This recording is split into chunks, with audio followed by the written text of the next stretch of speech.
En France, elle fut directrice de recherche au CNRS, mais elle ne s'est pas cantonnée à l'écriture des essais, et elle écrit aussi des romans, des pièces de théâtre et des récits, une forme qu'elle privilégie de plus en plus. Son roman Les Adieux à la Reine fut un immense succès. Il a reçu le prix Féminin en 2002. Il a été adapté, comme d'autres œuvres de Chantal, au cinéma par Benoît Jacquot.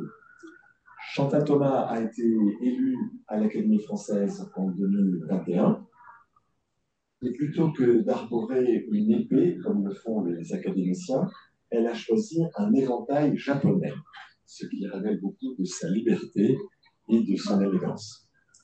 Aujourd'hui, Chantal va nous parler d'une chambre à soi, en s'inspirant de cette figure mise en valeur par Virginia Woolf, et qu'elle va décliner avec une autre écrivaine, Colette, et une musicienne, Patti Smith, pour réfléchir à la conquête de l'indépendance. Permettez-moi d'accueillir donc chaleureusement Chantal Thomas.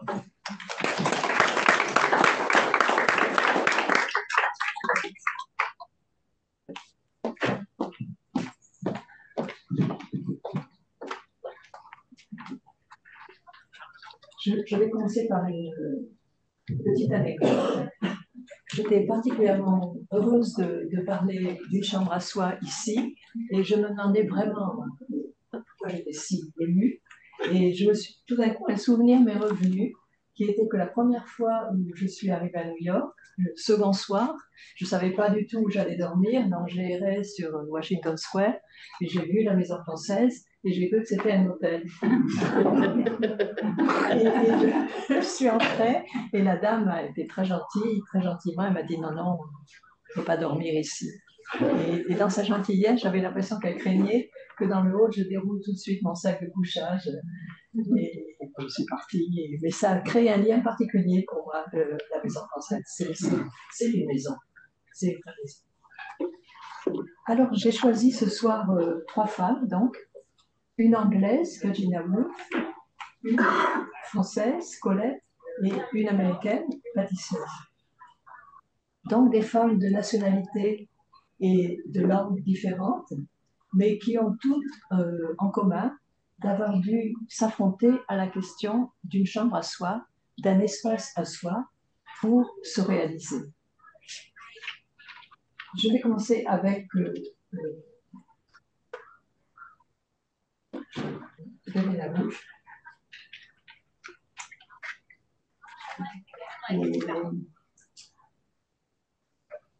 On voit très bien sa beauté fluide, linéaire, son élégance profonde. Virginia Woolf, à qui on avait demandé de parler sur femmes et fiction, écrit dans Une chambre à soi: tout ce que je pouvais faire, c'est de vous donner mon opinion sur un point de détail. Une femme doit avoir de l'argent et une chambre à soi si elle veut écrire de la fiction. Le point de détail est en réalité son idée dominante, et tout le livre est la description minutieuse du parcours mental et physique qui conduit Woolf à cette vérité. La beauté de ce texte, ce qui en fait un livre qu'on peut lire et relire indéfiniment, je trouve, c'est qu'il est à la fois un raisonnement et un récit. Il brille par sa clarté, sa simplicité d'approche, sa proximité constante avec l'envol du roman. Comme le fera plus tard Duras dans La vie matérielle. Woolf, de la même manière, ne va pas séparer la question de la création de la question de ses conditions concrètes. Et on va comprendre immédiatement comment, sans prendre en considération l'empêchement moral qui, au siècle passé, au XVIIe, XVIIIe, XIXe siècle, empêchait une femme de s'afficher, c'est-à-dire de livrer son nom au public, comment, de toute façon, dans la mesure où elle était privée d'un espace isolé et privée de ressources financières, elle se trouvait dans un état de dépendance totale.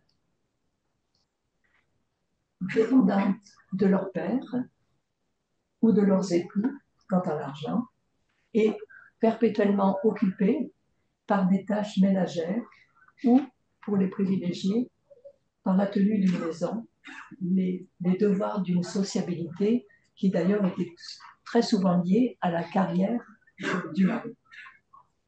Elles étaient prises dans un nœud inextricable de travaux, d'obligations. Une femme n'avait ni espace à elle, ni temps.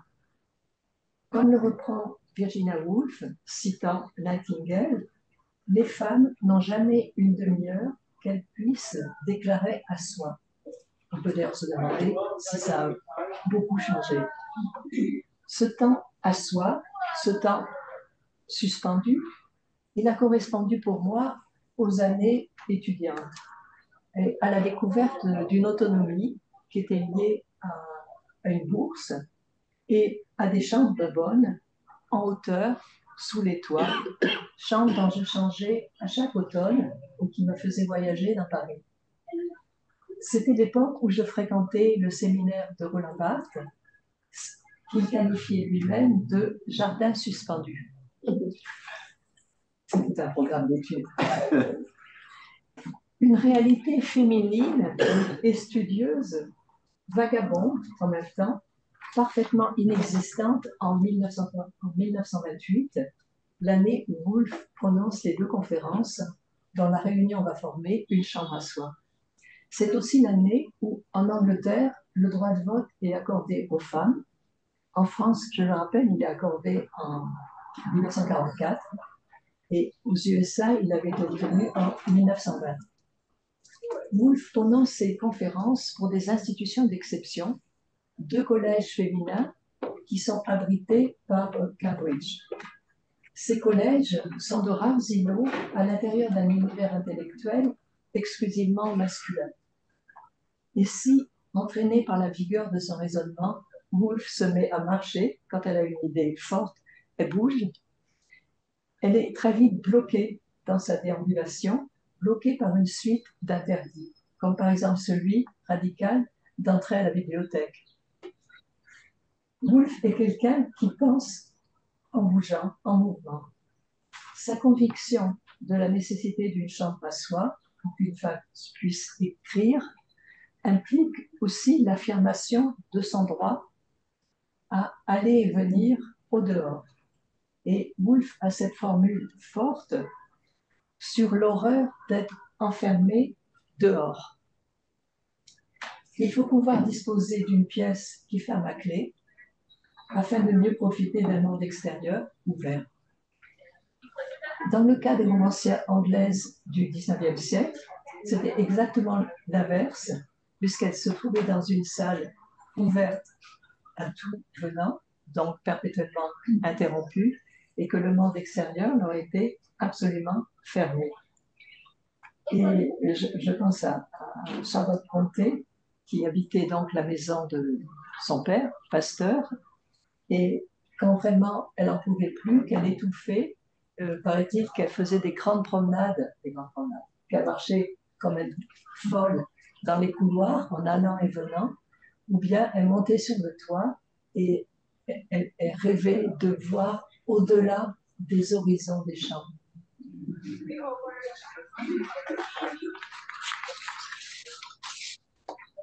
Très exactement, elle dit qu'elle souhaite un pouvoir qui lui fit connaître ce qu'il y avait derrière ses limites et qui lui fit apercevoir ce monde actif, ces villes animées dont j'avais entendu parler, mais que je n'avais jamais vues, mais qu'elle ne verra jamais.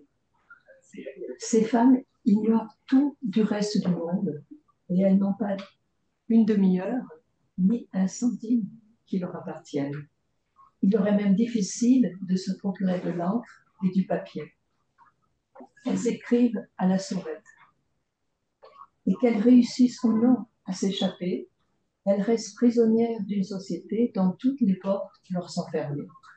Enfin, ce qui, selon Woolf, achève de les priver à l'accès à une vraie liberté, et c'est un point sur lequel on doit réfléchir, je crois, c'est qu'elles sont dans un état de rébellion impuissante et qu'elles sont comme minées par une violence intime qui les dévaste.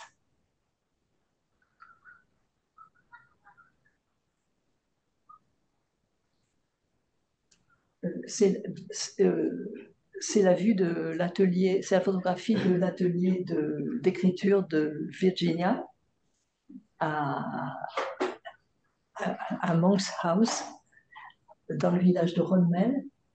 Et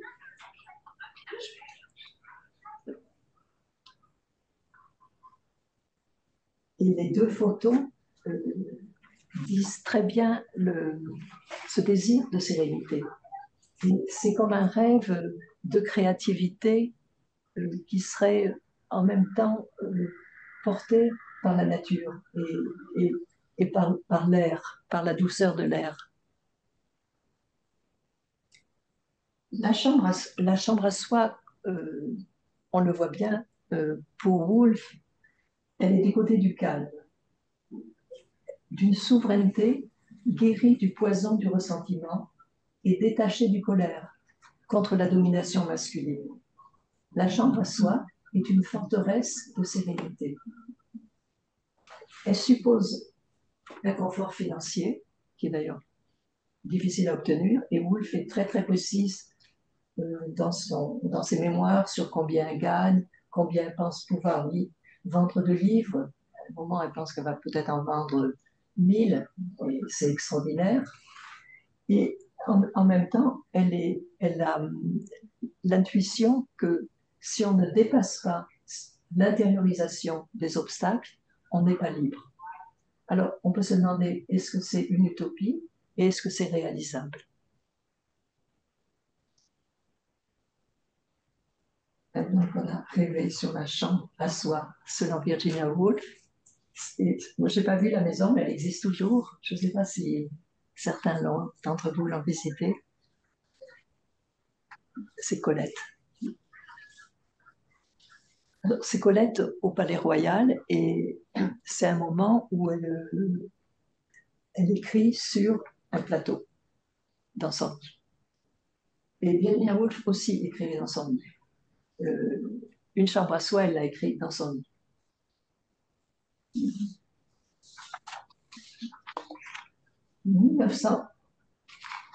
1928, l'année où Virginia Woolf publie Une chambre à soi, c'est aussi l'année où Colette va publier La naissance du jour. Colette avait 9 ans de plus que Virginia Woolf. Pour moi, c'est étrange parce que comme elle a vécu très longtemps, je pense Colette plus jeune que Virginia Woolf. En réalité, elle avait 9 ans de plus que Virginia Woolf et Virginia Woolf a découvert Colette en 1936 et elle a été immédiatement transportée par son style. Elle l'a lu en français, en voyage en France et ça l'a beaucoup chaviré. La naissance du jour, c'est un livre qui coïncide pour Colette, comme le titre l'indique, à un vrai commencement. Elle est au plein épanouissement dans sa conquête de la liberté, dans cet état de détachement heureux souhaité par Virginia Woolf. Elle a acheté juste à ce moment-là la maison qui s'appelle la Treille Muscat, célèbre. C'est une maison à Saint-Tropez, rose, et c'est la première qu'elle achète avec son argent. Jusque-là, elle a vécu au hasard dans des maisons qu'on lui offrait, où elle cohabitait. Mais la Treille Muscat, c'est sa maison. Et elle y goûte un bonheur très radieux. Elle se baigne, elle écrit, elle reçoit des amis et elle fait la cuisine. Et surtout, elle va y vivre et y goûter le bonheur d'être déprise de l'amour. Pas exactement de l'amour, mais d'une certaine manière d'aimer. D'aimer d'une façon douloureuse, obsessionnelle, aliénante. Elle écrit « Je suis simplement seule et non pas délaissée. Sortie de là, nous nous apercevons que tout le reste est gai, varié, nombreux. Et ça, je trouve que c'est tout Colette, non? Ces trois adjectifs qui arrivent comme ça, comme des pétales sous pause, non? Gai, varié, nombreux. Elle en est là. Tout est possible. Mais cette liberté, cette assurance d'être à soi, elle a mis très longtemps à l'obtenir. De même qu'elle a dû lutter pour son indépendance financière. À la différence de Woolf, elle ne dispose pas d'une rente et elle est plutôt, comme Charlotte Brontë, complètement, au départ, complètement démunie. Elle va aborder le monde, sa vie de femme, absolument sans rien. Et le paradoxe, c'est que si elle dispose au départ d'une chambre d'écriture, c'est une chambre d'écriture dont elle ne possède pas la clé. Et elle se souvient dans mes années d'apprentissage comment son mari, Henri Gauthier-Villard, dit Willy, l'enfermait chaque jour, tous les après-midi, pour qu'elle remplisse ses feuilles. Et je la cite.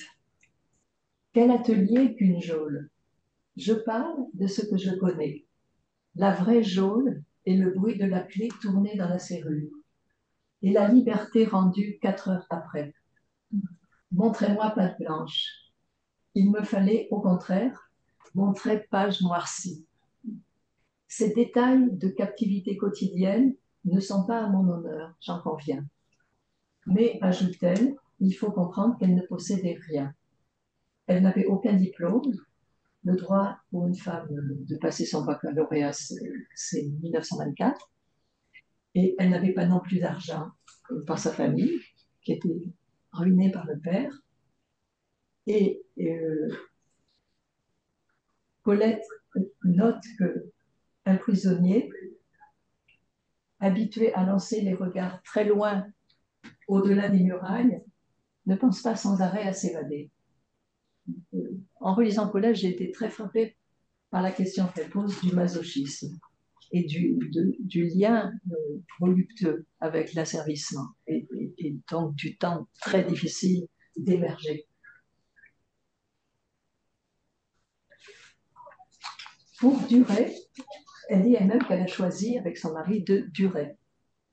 Pour cela, elle va apprendre à dissimuler et à ruser avec l'ennemi. Et l'ennemi, c'est à la fois le mari, volage, et les amantes de son époux, lesquelles d'ailleurs, si elle le souhaite, peuvent devenir ses amantes. Colette est un sujet impur, c'est pourquoi on l'aime si tendrement. Enfin, après 10 ans de mariage, Colette va se libérer et elle va gagner sa vie, comme vous savez, comme mime. Hein?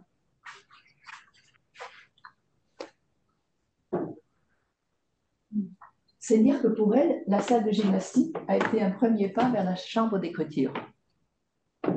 Elle a d'abord travaillé ses muscles avant de se sentir assez forte pour prendre son envol.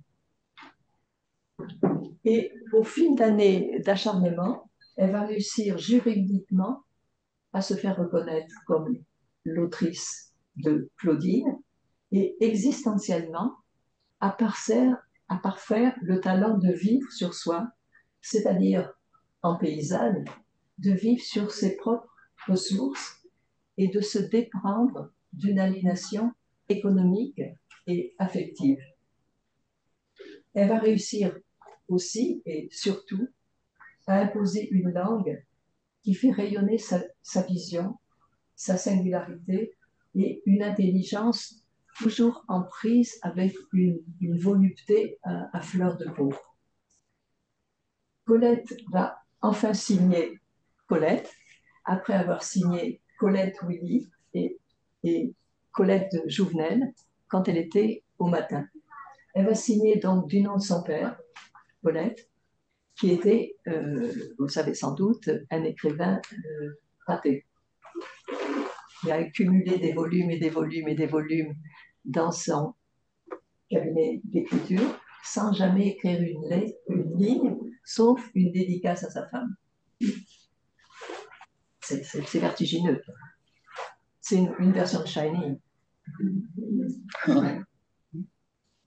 Une fois libérée de cet asservissement très ambigu, Colette va déménager beaucoup. Elle le dit elle-même, elle est une fervente du déménagement. Elle adore déménager. Et à chaque fois que je pense à la question de déménager, si j'ai un petit doute, il faut lire Colette. Elle est enthousiaste. Elle a occupé beaucoup de chambres, seule ou avec des partenaires, hommes ou femmes, mais toujours avec chien et chat. Et c'est d'ailleurs eux, chien et chat, qui lui dictent la bonne chose à faire. Quand elle s'égare, toujours le chien ou le chat la ramène dans la bonne direction. Et toujours aussi en possédant la clé. Elle a mené une vie d'aventurière, mais une vie d'aventurière et de nomade, mais qui à chaque fois s'installait très très vite. Elle posait 2 fleurs sur la table, elle réinstallait ses feuilles et c'était à nouveau chez elle. Elle ne passe pas légèrement. À chaque fois, elle circonscrit son espace. Ce qu'elle fait à chaque fois, c'est finalement de s'assurer et de consolider son espace d'écriture. Car c'est à partir de sa table à écrire, de l'observance d'une règle, elle va continuer à écrire tous les après-midi, 4 heures. Et je dis au passage que quand j'ai rencontré Roland Barthes, il m'a demandé est-ce que vous disposez de 4 heures pour écrire tous les jours. J'ai trouvé que c'était étrange, c'est 4 heures fatidiques. Et il ne pas enfermé. Et chaque jour, elle redessine un espace à la fois confortable et mental. Avec le temps, c'est la première photo, quand elle va bouger de moins en moins parce qu'elle est paralysée par l'arthrose ou l'arthrite, elle va réduire la chambre au lit radeau, comme elle dit, et même, et ça c'est très touchant, à l'écritoire posé sur son lit. Là, je vais revenir. Ah non.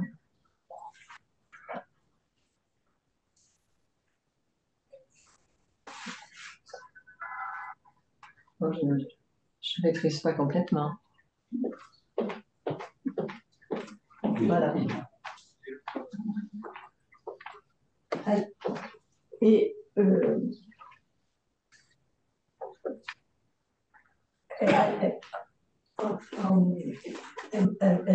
elle comprend progressivement qu'elle a l'intuition que la table à écrire, finalement, c'est pas un moyen, c'est pas un support, mais c'est la finalité même.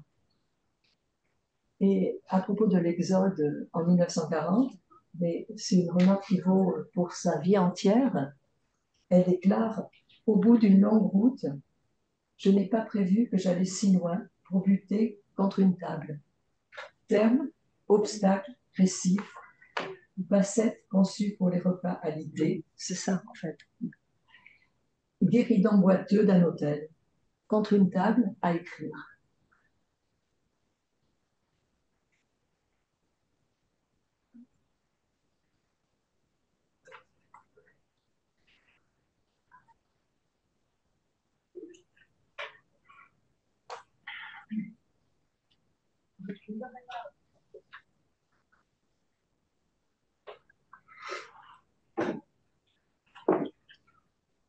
Table plateau, table d'hôtel, je vais ajouter table de bistrot.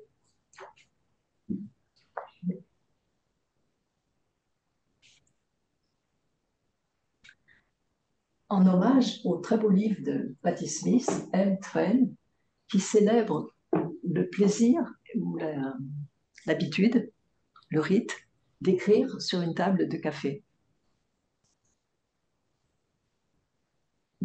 C'est une photo qui a été prise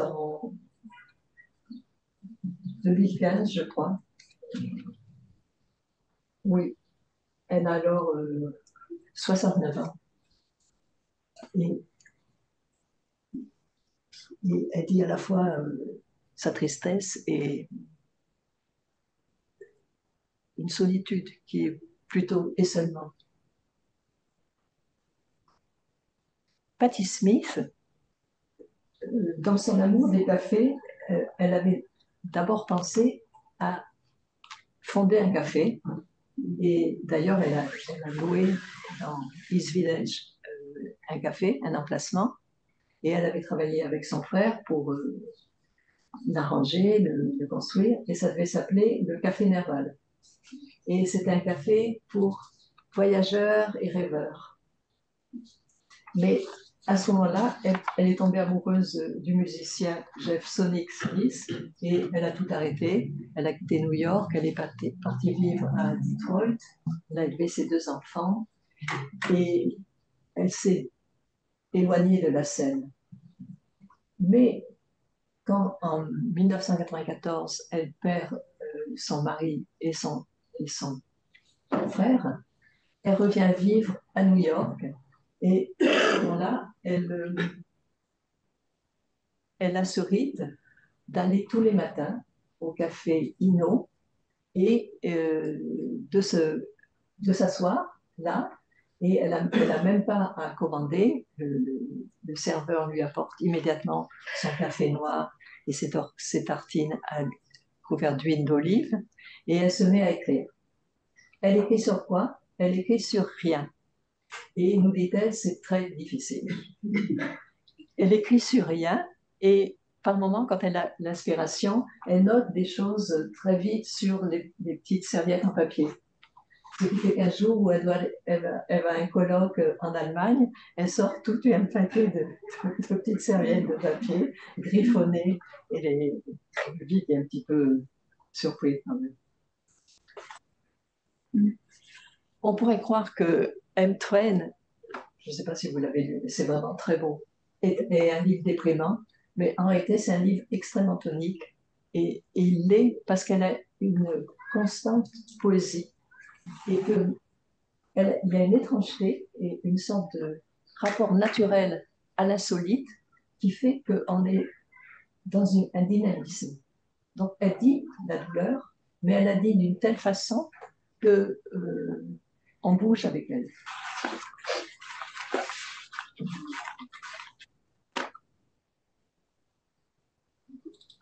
Smith, comme vous le savez, elle est née dans un milieu ouvrier.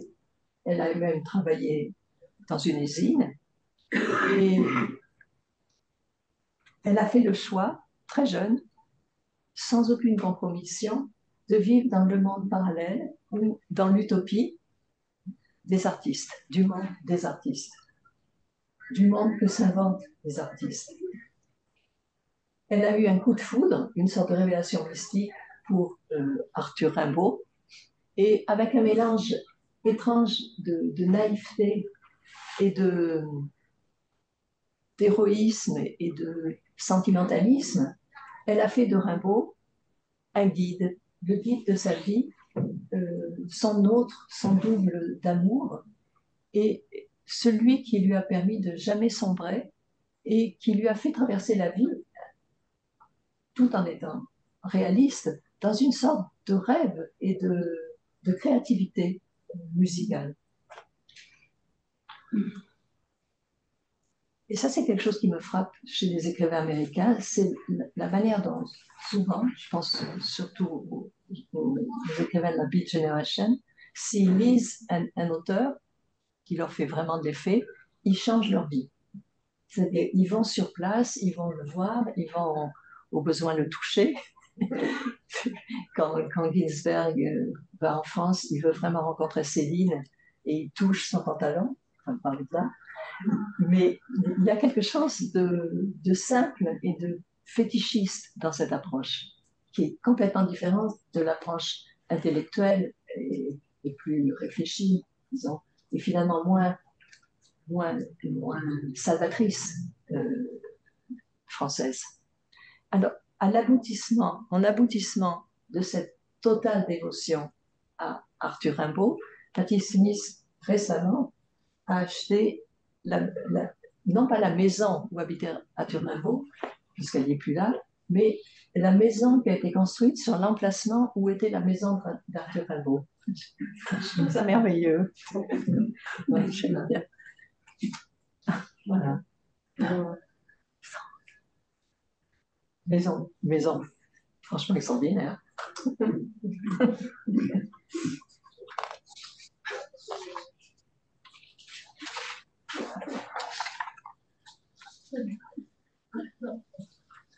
À 19 ans, Patti Smith se fait cette promesse, je ferai quelque chose de ma vie.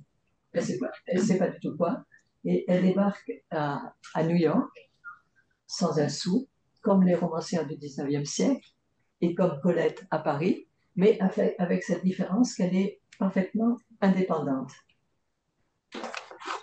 Elle va au départ dormir dans la rue, et même rester plusieurs jours sans manger.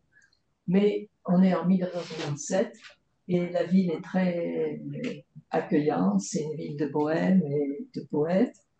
Et Patti Smith va se couler dans cette marginalité avec une sorte d'évidence et dans une totale confiance à la fois dans la ville et dans son destin.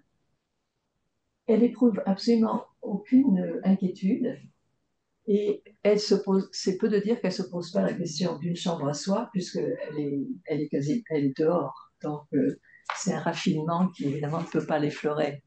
Mais plus profondément, elle est quelqu'une qui vit l'amour d'une manière fusionnelle. Elle n'a aucun point de vue féministe global, comme Colette d'ailleurs. Et elle se débrouille plutôt pour se créer un coin à soi, un coin à elle. C'est ainsi que quand elle va habiter à Chelsea Hotel avec Owen Lofton, ils ont la chambre la plus petite de l'hôtel, à deux.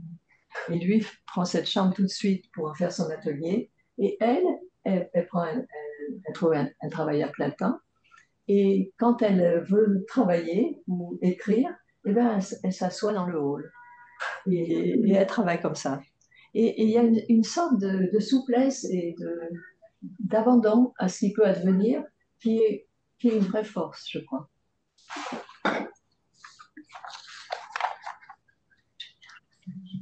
En injonction suprême de sa vieillesse, Colette avait ce mot, il faut garder l'avidité. Garder l'avidité. Je crois que pour Patti Smith, c'est plutôt garder l'élan. Et elle nous le prouve bien, puisqu'elle continue avec bonheur de faire des tournées.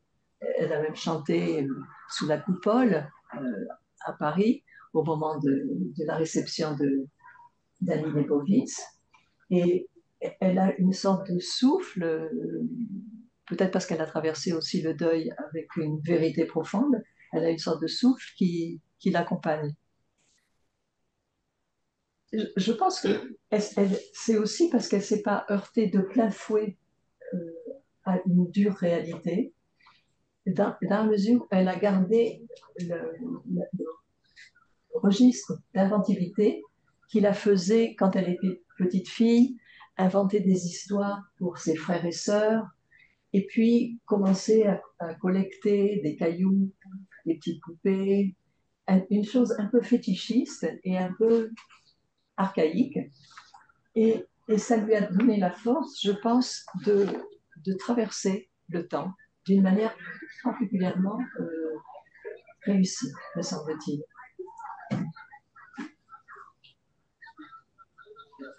Le café Inno, auquel elle s'accroche, un jour, dans ce café, elle reçoit la nouvelle qu'il va fermer.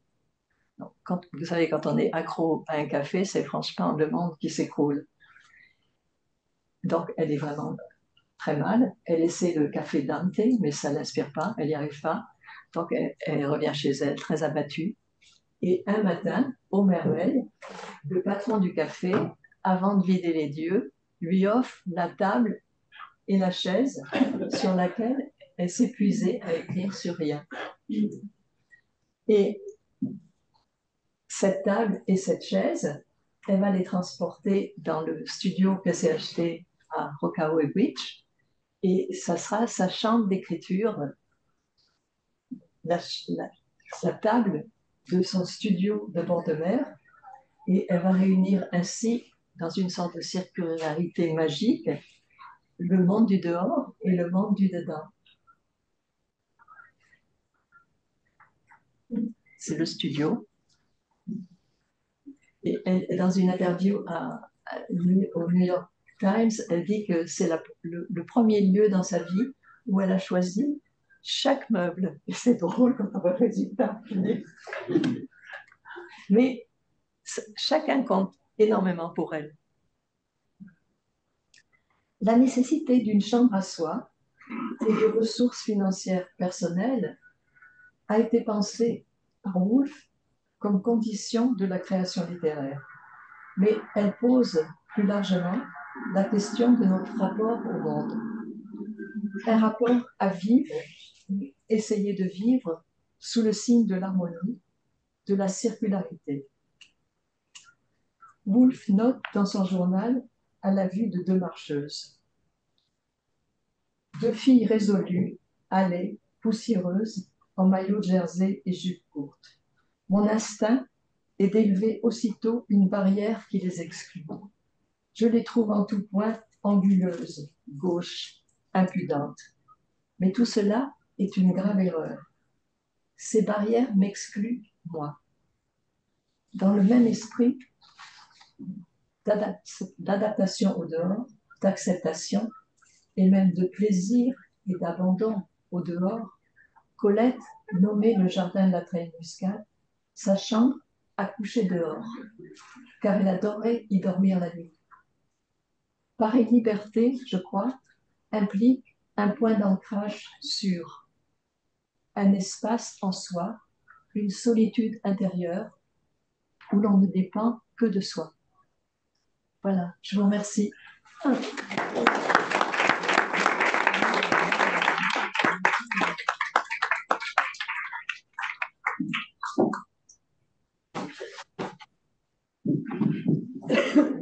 C'est très étonnant la différence de style entre Patti Smith et la coquetterie extraordinaire de Colette.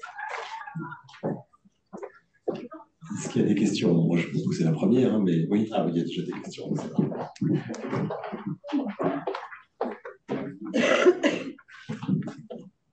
Bonsoir madame et merci beaucoup pour votre exposé. Est-ce que vous pouvez nous parler d'une chambre à soi pour Chantal Thomas? Oui, alors ces trois textes sur trois femmes différentes, je pense les développer. Et le petit interlude sur ma chambre à soi d'étudiante, c'est évidemment quelque chose que je vais développer. La découverte pour moi de la chambre à soi, c'est vraiment lié à l'état d'étudiante. Et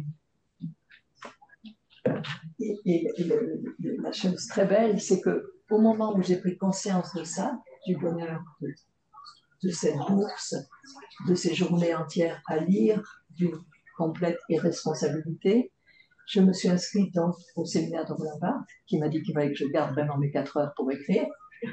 Et ce séminaire se tenait rue de Tournon, dans une chambre de bonne. Au dernier étage, au 7e étage, dans une chambre de bonne. Et j'ai trouvé que le passage, comme Patti Smith avec le café et son atelier d'écriture, et là c'était d'une chambre à l'autre. Et partout, plus tard, je me suis promenée avec. C'est un moment où il n'y avait pas de téléphone, ni portable, ni même possible à Paris, vous savez. Donc une fois qu'on avait grimpé ces 7 étages, on était absolument inaccessible. Au milieu, il y avait quoi ça s'appelait les petits bleus, ou comment ça s'appelait? Comment ça s'appelait? Oui, c'était des triangles bleus qu'on trouvait affichés sur la porte en disant je t'aime, oui, ou je ne t'aime plus. Oui, oui. Ou rencontre voilà. la Tour Eiffel, et ça s'appelait ça va venir. Voilà, ouais, voilà. C'était le seul moyen de contact. Ouais. Mais la question, je pense, c'est d'être allié à ce silence. Et je pense que maintenant, par exemple, ce que demande Virginia Woolf, un salaire, et elle insiste beaucoup, c'est le fait d'être payé pour ce qu'on écrit. Et un lieu, alors, c'est quelque chose à discuter. La nouvelle traduction de Marie Dariussec dit un lieu à soi, pas une chambre à soi. Moi, je suis restée sur une chambre à soi. Parce qu'un lieu à soi, ça peut être ce qu'avait Émilie ou Charlotte Brontë. Ça peut être en effet un angle ou un rideau ou l'aménagement d'une pièce qui n'est pas pour écrire. Et je trouve que la conquête, c'est d'avoir un lieu à soi. Et cette question maintenant, pour beaucoup de femmes, elle est résolue, pour beaucoup d'hommes aussi, mais c'est beaucoup plus, je pense, la question maintenant du silence. Et c'est pourquoi j'ai terminé sur cette formule qui est de Virginia Woolf, la question du silence intérieur. Et il me semble que c'est la lutte et ce qui est difficile à instaurer, c'est le non-envahissement du dehors. On peut entrer dans une bibliothèque, et c'est merveilleux, et il faut s'en réjouir. Mais la question, c'est qu'une fois qu'on est dans cette bibliothèque, il faut garder l'euphorie du fait qu'on peut faire ça, et la disponibilité mentale maximum pour en jouir et le rendre productif. Dans ma chambre à soi, j'ai un éventail infini de chambres à soi, parce qu'il y a les chambres d'hôtel, et pour Colette aussi, parce que le travail de mime, ça l'a amené à aller d'une chambre d'hôtel à une autre. Et la chambre d'hôtel, c'est très particulier comme question, parce que certaines chambres d'hôtel sont immédiatement à nous, ou nous, et d'autres nous expulsent. Je sais pas, ça chaque chambre d'hôtel a son histoire, une histoire personnelle, qui est personnelle.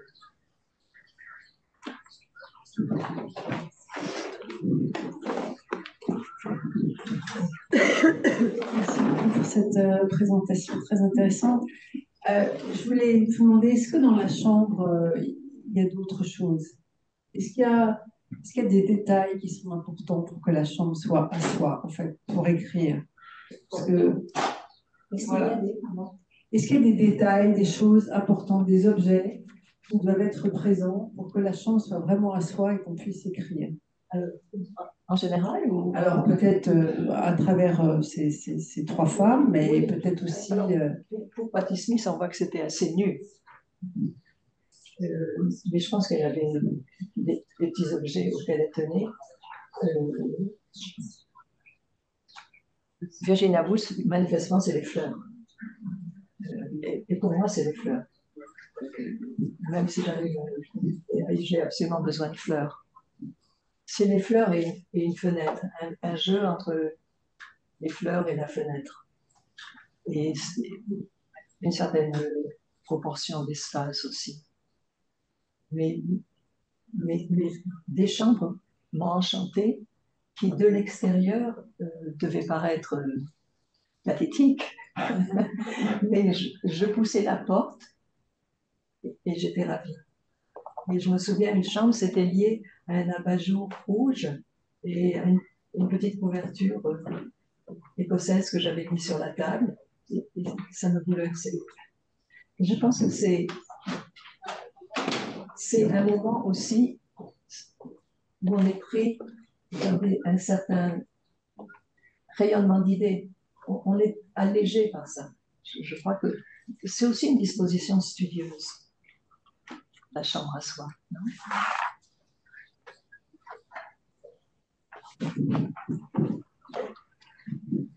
Est-ce que vous pensez que c'est difficile de changer de chambre à soi? Alors ça dépend vraiment des gens. Mais je vois par exemple, si on prend Colette, une fois qu'elle a trouvé le Palais Royal, alors qu'elle déménageait tout le temps, elle ne voudra plus jamais bouger. Et ça, c'est pas simplement parce qu'elle avait du mal à bouger, mais c'est parce qu'elle a trouvé là son rêve. Je reviens sur la question de la fenêtre. La fenêtre, c'est passionnant, c'est sûr. Elle a une fenêtre qui donne sur le parc. Donc, elle a à la fois la clôture, et même la maladie lui est légère. Elle dit certains jours que le soleil vient sur son édredon et elle ne peut pas être triste. C'est sûr, elle ne peut pas sortir, mais le soleil est venu à elle. Et elle a toutes les saisons qui, par la fenêtre qui donne sur le Palais Royal, sur le jardin du Palais Royal, lui, l'entoure. Donc, je crois que il y a des chambres dont on veut pas changer. Mais il y a des moments où il faut changer. Donc, Juste encore, il faut pas. quel âge aviez-vous quand vous étiez étudiante? Moi, j'étais étudiante d'abord à Et Paris. quand avez-vous venu D'ailleurs, j'avais une chambre rue Saint-Andoni. Et après, j'ai donné mon ancienne adresse à Roland Barthes et il était très troublé parce que lui, il habitait aussi rue Saint-Andoni, mais à Paris. Et à quel âge avez-vous venu une chambre à soi? À 19 ans. C'est bon, je pense.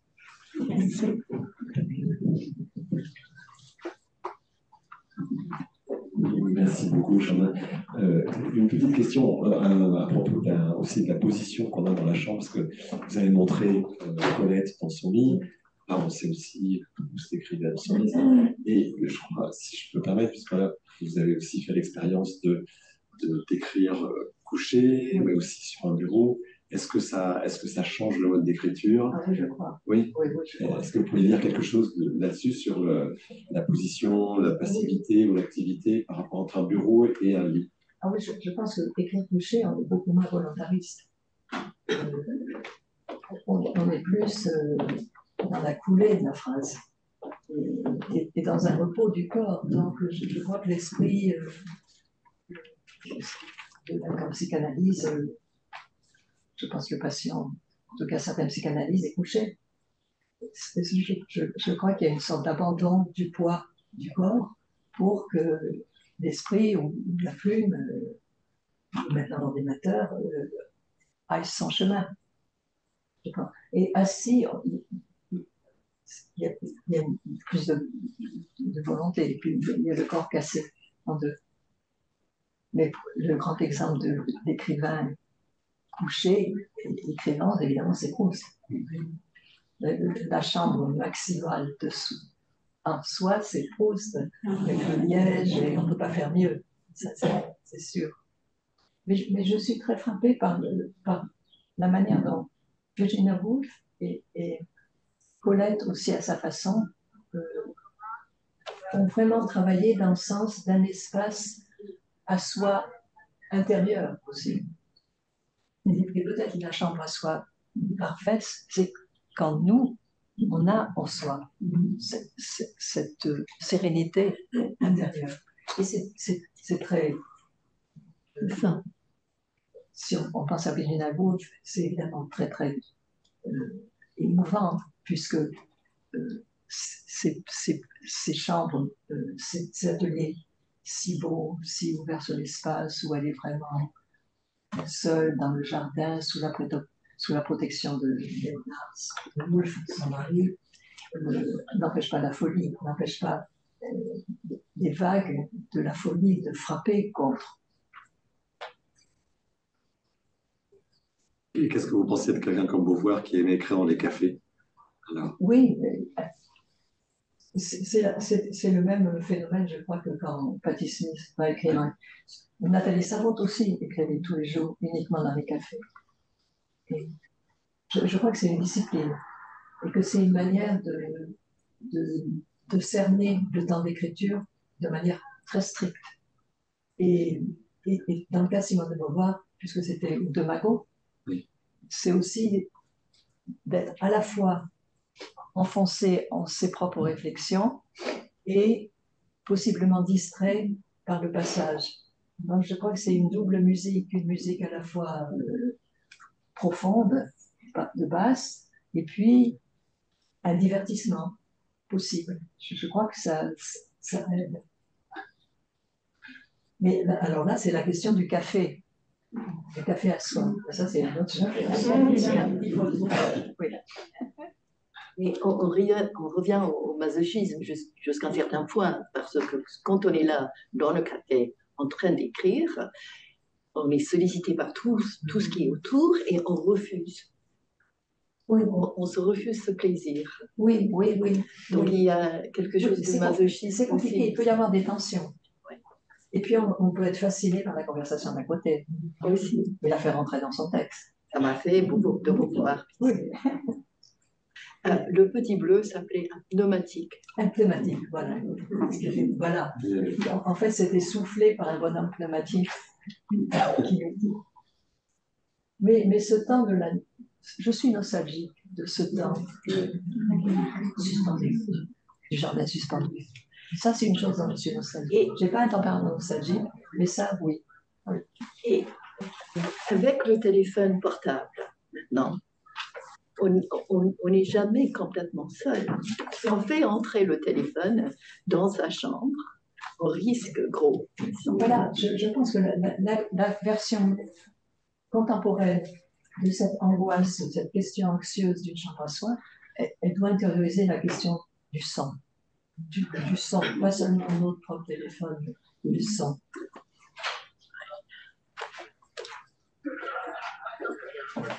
J'ai une autre question. Vous parlez des 4 heures, enfin en tout cas de ces 4 heures-là. Oui. Et vous-même, quel est votre rythme d'écriture? Oui, mais en fait, j'ai pas bougé. Je garde l'après-midi. 4 heures. L'après-midi. D'accord. Je ne calcule pas les heures, mais tous les après-midi. Oui. Paulette, elle était aussi une écrivaine de l'après-midi. Voilà, du matin. Alors là, très précisément du matin. Oui. Il y a une division, alors là, très très stricte. On ne passe pas d'un registre à l'autre. Sauf les illuminés. Dostoïevski qui traverse les nuits blanches, écrit jusqu'à tomber.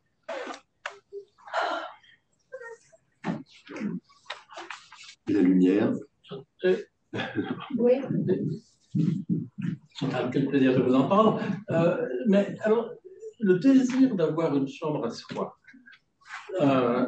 ça commence avant l'écriture. Je veux dire, les familles, les enfants, chacun veut avoir sa chambre. Et quel est le... Il y a un moment où justement ça se transforme. Hein? C'est pour écrire. Avoir une chambre à soi est lié au désir d'écrire, au besoin d'écrire. Donc,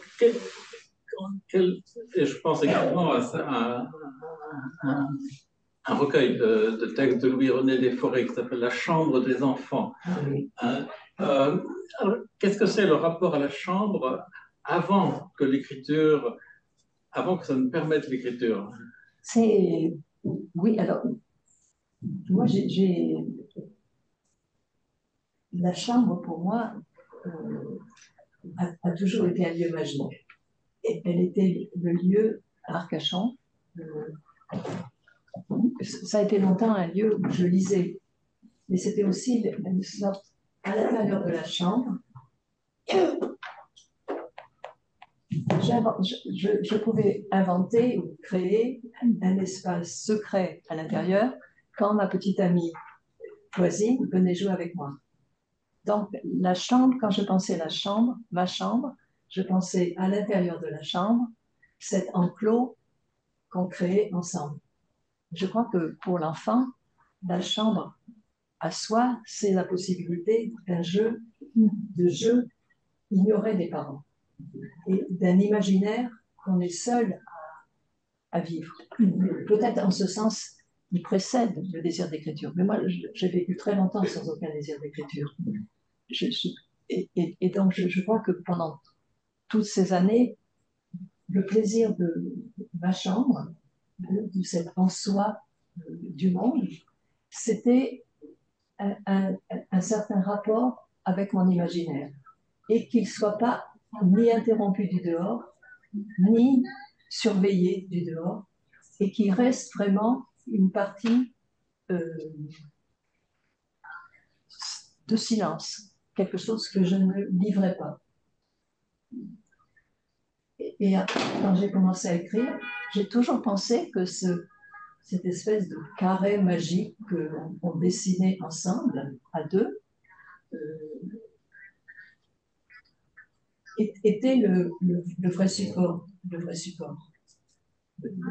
socle, en fait. Parce qu'on pouvait le reproduire aussi sur le sable. Il suffisait de dessiner, de clore un espace et on se met à l'intérieur. Et à ce moment-là, tout le reste s'efface. Mais pour l'enfant, la chambre à soi, et c'est pourquoi l'internat est si difficile. Il peut être si dur et destructeur.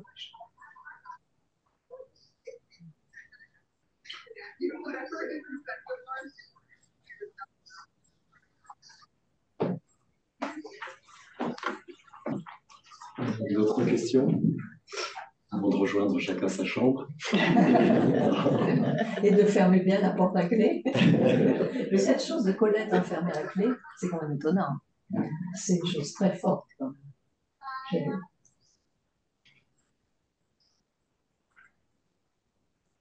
Bon, en tout cas, je crois que qu'on soit écrivain, écrivaine ou pas, ça va nous aider beaucoup à penser sur les manières d'habiter une chambre.